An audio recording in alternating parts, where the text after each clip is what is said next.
Before this video starts, I did just recently host a giveaway, and these are the people who have entered the giveaway. If you wanted to join the next giveaway is going to be at 1,000 subscribers, so do keep an eye out for that. You're going to be able to join the giveaways through the Discord. I'm going to put a QR code right above me, right over here. But let's stop wasting time. Let's see which two lucky people have won the giveaway. Let's go first. First one is going to be Rainbow Head. Congratulations, Rainbow Head. You have won one of the prizes. I will be contacting you via direct message on Discord, or you can contact me, one or the other. So let's remove that person from here, and then let's spin one more time.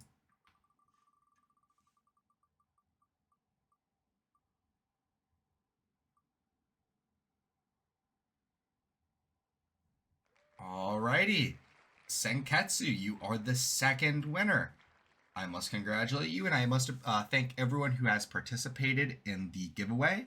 You are more than welcome to participate in the next one at 1,000 subscribers, but I will be contacting you after this video goes up.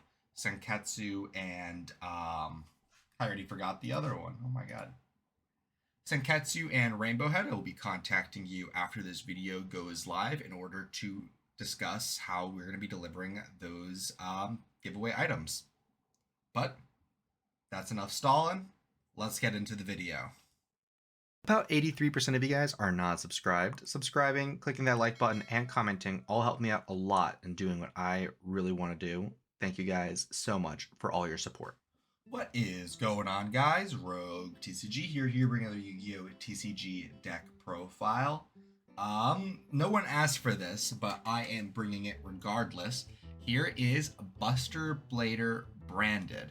Now, I'm not going to claim this is my own idea. This is actually a deck that I saw someone at Locals playing, and I played against them, and I really wanted to reverse engineer the deck profile. So I did my absolute best to reverse engineer a list. This is not going to be the same list because they were not as heavy into branded. They were more playing, they were playing Judgment in the main instead of some of the other branded cards.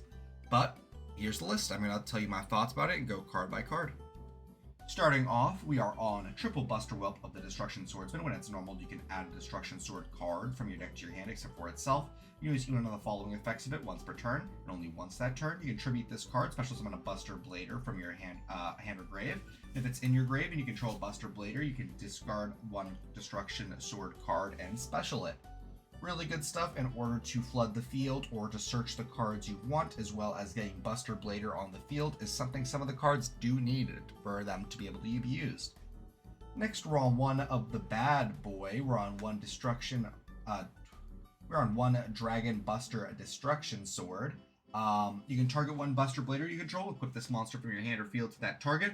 While the card's equipped to the monster, your opponent cannot special monsters on the extra deck. While this card's equipped to a monster, you can special summon this equipped card. Use this effect of Dragon Buster Destruction Sword once per turn. Really crazy card. We kind of want to be searching this off of Buster Whelp if we have everything else we need.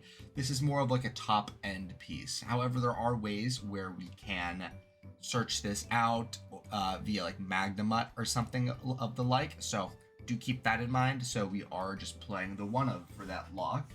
We're on double of the OG Buster Blader because we do need to play the OG. We're on double Foolish Burial Goods because all of our Destruction Sword cards have effects in the graveyard, which is really nice. Speaking of Destruction Sword cards, we're on one Destruction Swordsman Fusion. It's like a super poly functionally, and then it also lets you pitch a card from your hand to the grave in order to add it back from the grave, so real nice stuff. We're on a triple Destruction Sword Memories. We get to discard one Destruction Sword card, special summon one Buster Blader from our deck, and we can banish this card from our graveyard to fusion summon one Buster Blader Dragon Destroyer Swordsman from our extra deck by banishing the fusion materials from the graveyard. So we really want to get this card specifically in graveyard. Its on-field effect isn't necessarily the best, just being able to get a Buster Blader. However, it does set up very well with Prologue of the Destruction Sword, being able to bring out both halves of the combo, and that I will be discussing once we get to the extra deck. Speaking of Prologue of the Destruction Sword, we get to send one Destruction Sword card and one Buster Blader monster from our deck to the graveyard, except for Prologue. then we get the special buster from our extra or graveyard, but destroy it during the end phase of the next turn. You can banish this card from your graveyard. This turn, destruction sword cards you control cannot be destroyed by battle or card effects. You will use one effect of Prologue of Destruction Sword man per turn. And it's not one effect, you can only activate one, so you get to use both on the same turn if you want. That's my bad for misspeaking. But this card is incredibly strong. Being able to cheat out Buster Dragon specifically is necessary for the Buster Blader Dragon Destroyer and Buster Dragon combo. But that's it for our main deck Buster Bladers. These are all the playable ones in my opinion. Next, we're on Bystials. We're on double Bystial Lubellion, double Bystial Druistrum, and one Bystial Magnemite, because this is a dragon-focused deck. Even though it's supposed to be quote-unquote dragon-hating, you need a lot of dragons to make this deck work. And then also rounding out, we're on one Branded Beast, because we are on dragons, and if we summon the Buster Dragon, it'll destroy itself during the end phase of the next turn that we summon it. So we want to be popping it and getting its value before it actually gets destroyed via the prologue effect. For branded stuff, we're on double Aluber the Jester of Despia. On normal, especially you get to add a branded spell trap from our deck to the graveyard, and if a face-up effect fusion monster is destroyed by battle or leaves the field because of an opponent's card effect, all those cards in your graveyard, you can target one effect monster your opponent controls, special it, and negate that effect until the rest of the turn. Nice card. Doesn't really... Like, that floating effect rarely comes up, but that search effect is insane, being able to grab Branded Fusion, Branded Opening, or Branded in High Spirits, or even Branded Lost or Branded Beast. Lots and lots of targets for Aluber. Always a great card. We are on one Guiding Quem the Virtuous in order to pair with our Blazing Cartesia the Virtuous. Just really strong stuff. When it's normal or special, you get to send an Albaz or an Albaz adjacent card, and then if a card leaves the extra deck, you get to summon an Albaz or an Albaz adjacent card from the graveyard. That is not just your extra deck, that's your opponent's extra deck too. However, since we are fusioning or specialing on our opponent's turn via the Buster Dragon and the Trap, we are able to easily trigger on our opponent's turn without having to rely on actual branded cards to be doing so. We are on one Despian Tragedy to pair with our branded fusion. We actually kind of do have to play Despian Tragedy here, because none of the Buster Blader cards are dark, except for Buster Dragon, but we don't really want to really be using Buster Dragon as fusion material in the graveyard now, don't we? But Tragedy is very good. If we do use this fusion material from deck, we get to add either an Aluber or a Guiding Quem the Virtuous from deck to hand, which is really nice. Yeah, we're playing one King of the Swamp just to be Buster Blader number 3 in the main deck. It can also function as another copy of Fallen of Albaz, which is really quite something. And then we are on the one Blazing Cartesia I mentioned, where it is a quick effect to fusion summon using cards you mention. It's a quick effect to fusion summon using cards you control or in your hand during the main phase. And then if this, the end phase, if this card's in the graveyard, a fusion card was sent to the graveyard the turn it was in the graveyard. During the end phase, you get to add it back to the hand. Nice stuff. And we're on triple branded fusion, allowing us to use stuff from our deck as fusion material for a fusion monster that requires Albaz and locks us into fusions, which is fine since we only are going to be summoning the Synchro typically on our opponent's turn, and our links are mostly there kind of just for show, to be honest. The only one that we're really going to be consistently making with any consistency is going to be Protector Wealth, because it searches a card, and Heretic Seals because it's interaction. We're on double Branded Opening. Branded Opening serves double function in this deck, not just discarding Destruction Sword memories and cards of the like, but also being able to summon an Aluber or a Guiding Quem is really, really solid. We are on triple fusion deployment. We have cards that mention Buster Blader, we have cards that mention Blazing Cartesia, and we have cards that mention Fallen of Albaz. So we have 3 different targets in the main deck, so we are going to be playing fusion deployment in order to make sure we can increase the consistency of our deck. We are on double Branded in High Spirits. We do have dragons that we can send to the graveyard in order to proc the Branded in High Spirits to search for any Albaz adjacent card, be it Quem, Cartesia, or Fallen himself. We have Dragon Fusions and Albion, as well as Lubellion, in order to be sent to the graveyard. However, typically we want to be sending that Albion in order to get that graveyard effect at end of turn. And then lastly in the list, we're on one Branded Lost in order to prevent interaction on our fusion spells other than Ash, as well as to get advantage over the course of the game, just constantly searching cards over and over. And then one Foolish Burial, because a lot of our cards do like being in the graveyard. That's it for the main, a nice solid 40. Now onto the extra. We are on a dragon deck, so we're playing one striker dragon, which is mostly used to make sure that Buster Whelp gets into the graveyard if we have no way to make spheres. Speaking of spheres, we're on one spheres because we're playing a dragon-based deck. One SP Little Knight, one Protector Whelp of the Destruction Swordsman. This card is a generic Link 2, just needs any 2 monsters. If it's Link Summon, you can send a Destruction Sword card from our deck to the graveyard. Then we can special Buster from our hand. At the end of the battle phase, if your opponent controls no monsters, you can target one Buster Blader you control that did not declare an attack, and you get to burn your opponent for that monster's attack, which is typically going to be between 2,800 to about 6,000. Because it gains 1,000 attack for each dragon your opponent controls or in their graveyard.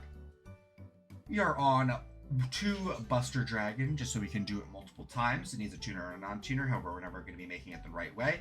All monsters your opponent controls become dragons. Once per turn, if you do not control a Buster Blader monster, you can target one Buster Blader in your graveyard and special summon it. Once per turn, quick effect, you can target one Buster Blader monster you control, equip it with one Destruction Sword monster from your graveyard.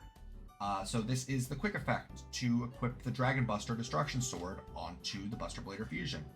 It also does make all your opponent's monsters dragons. I'm not sure if I actually mentioned that in the card effect or not, but it does. It's the first line of text. All monsters your opponent control become dragons, which pairs very nicely with Buster Blader the Dragon Destroyer Swordsman. Needs a Buster Blader and a dragon. Must be fusion summoned, cannot attack directly. Gains 1,000 attack and defense for each dragon monster your opponent controls or in their graveyard. Change all dragon monsters your opponent controls to defense position. Also, dragon monsters your opponent possesses cannot activate their effects. If this card attacks a defense position monster, inflict piercing battle damage. Really strong stuff. This card is a house. It is a floodgate if all your opponent's monsters are dragons. It doesn't just negate dragons in hand, they possess.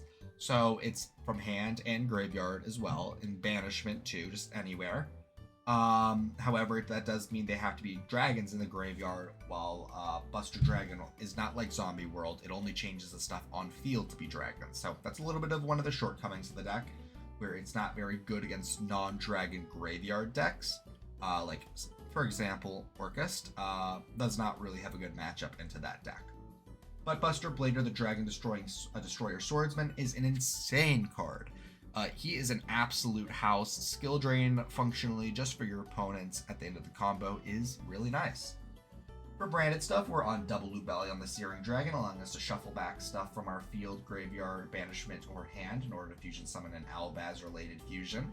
We're on one Grand Guganol, the Dust Dragon, just because we are playing Cartesia and it can send our Albion from extra deck to graveyard. It can also send stuff like our Buster Dragon if we really wanted to, or the Buster Blader, the Dragon Destroyer Swordsman, in order to be able to use them for graveyard shenanigans. So there is always that. We are on that one Albion I previously mentioned. We do have lights in the deck and Buster Whelp of the Destruction Swordsman and the Bestial Lubellion, Cartesia, and Quem. However, a lot of these cards are low impact light targets, with the most impactful one being the Bestial Lubellion. Being able to tribute any dragon that's a high level from the field makes it so if you get this in graveyard, we can typically set up a beast or a branded loss to get residual advantage over the course of the game. We are on double Mirror Jade, the Ice Blade Dragon, just an incredibly strong boss monster, being able to non-targeting banish a card your opponent controls, a monster your opponent controls, and floating if they remove it functionally by any means other than spinning it. And then lastly, in our extra, we're on one Despian Queritus, because we are on enough Despian cards. We're on a Looper, Quam, and Tragedy, with Cartesia being able to potentially fuse into it, as well as Grand Guganol. We want to make sure we have a target for it to be able to special summon from our extra deck, although we do have a target to summon from main deck, being Guiding Quem Virtuous, since it is a Dogmatica card as well as a Despia. But that is it for the main and extra. The side deck is completely of my own craft, so take it with a grain of salt or just not even pay attention to this portion of the video. We're on one Wizard Buster Destruction Sword. Monsters in your opponent's graveyards cannot activate their effects, so it is like Buster Dragon Destruction Sword, except this one negates graveyards, so it's a pretty good side deck tech, I would assume, for this deck. We are on Triple Solemn Judgment when we know we're going first. We can side out the Bestials. We're on triple Ash Blossom and Joyous Spring, 1 Bestial Baldric, 1 Bestial Saronir, triple Skullmeister, and triple Solemn Strike for when we are going first. Thank you guys so much for watching the video, if you still are, and I will be seeing you all later. Bye bye! Thank you guys so much for watching the video. If you wanted to talk to more Yu-Gi-Oh players like yourself, I would highly recommend checking out our Discord server. Link is going to be in the description, as well as the QR code on screen. We do talk somewhat frequently about Yu-Gi-Oh and the current meta, so I would really enjoy to see you there. As well as we do recently now have channel memberships available on our YouTube channel, where we have 3 different tiers. We have Super Supporter at $2 a month, where you get loyalty badges, emojis, guaranteed comment responses, a shout out at the end of every video, as well as access to the members only Discord channel, where you get early sneak peeks at future videos. There is the Giga Supporter at $5 a month, where you have early access to all new videos about a day or two before they go up, as well as all the previous offers. And for $15 a month, we do have our final tier, which is going to be Femboy Fanatic. You get a guaranteed customized video every single month, as well as 1 hour of my time. Could be for anything you'd like. You want a duel? Absolutely. You want me to help build a deck? Absolutely. You want to play some Helldivers? Sure. I'll do anything for an hour once a month. But supporting does help me out quite a lot, and it does help me produce all of these videos. So thank you guys so much for watching, and I'll be seeing y'all later. Bye-bye.